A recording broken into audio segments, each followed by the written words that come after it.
Journalist Jonathan Allen writes, as a reporter, I get sucked into playing by the Clinton rules. This is what I've seen in my colleagues and in myself. And according to Allen, here are those rules. 1. Everything, no matter how ludicrous sounding, is worthy of a full investigation by federal agencies, Congress, the vast right-wing conspiracy, and mainstream media outlets. 2. Every allegation, no matter how ludicrous, is believable until it can be proven completely and utterly false. And even then, it keeps a life of its own in the conservative media world. 3. The media assumes that Clinton is acting in bad faith until there's hard evidence otherwise. 4. Everything is newsworthy because the Clintons are the equivalent of America's royal family. 5. Everything she does is fake and calculated for maximum political benefit.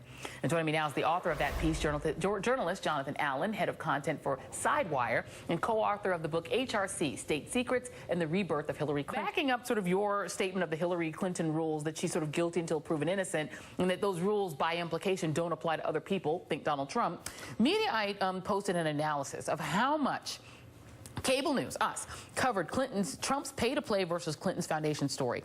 In a search of cable news transcripts for the past month, there have been 644 mentions of the Clinton Foundation and pay-to-play on the 3 major cable networks, and conversely, the number of times pay-to-play and Pam Bondi have been mentioned, 11. Your thoughts? I'm not surprised. Look, I mean, there's more information available about Hillary Clinton than any other public figure ever.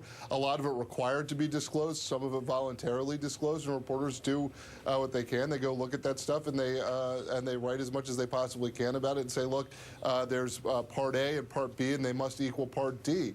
We haven't seen any fire in the Clinton Foundation and State Department nexus. I think the problem with the media is not that they're not covering things that Trump has done wrong. It's just that Trump, there's so many outrages, so many violations of political norms, so many scandals, so many lies, so much secrecy, that it becomes very scattershot, right? I think the news sort of expands to fit the space available. And so in Hillary's case, it's a couple of things that are rehashed over and over again and kind of picked over for any little scrap of news. With Trump, there's such a churn of, new information, new outrages, that you kind of, you can barely keep up with it. So the weird thing about Trump is that he seems to benefit by replacing each old scandal with a new scandal. With another one. And Jonathan, the thing that is sort of weird and interesting, and that it's got to be frustrating for the Clinton campaign, is that the things about her that you hear, even if it's 1 or 2 things, they create an ingrained image that you hear reflected back from voters. Whereas with Trump, do you see any evidence that the things about him are becoming ingrained as his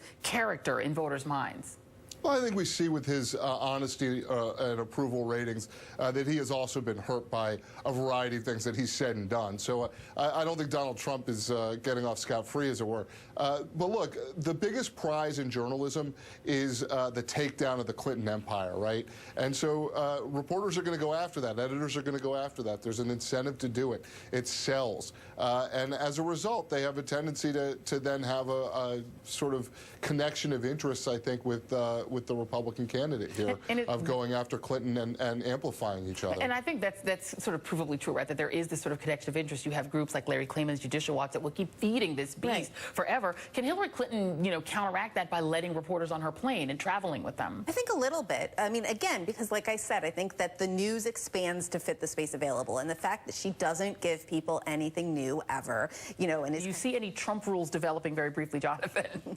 The Trump rules that I see developing are no matter what reporters say about what he's done, no matter what they report about he's done, he does not seem to be losing his base. Yeah, and he doesn't seem to be losing his base no matter what, whereas Hillary Clinton, she has a huge perception problem with people who they know her, but they still think there's something deep. I mean, Trump also has a perception problem. I guess the point is that it's amazing that kind of Hillary's poll numbers are eroding in the wake of exoneration after exoneration after exoneration. Yeah, and that doesn't seem to be abating anytime soon. All right, Jonathan Allen, Michelle Goldberg, thank you both.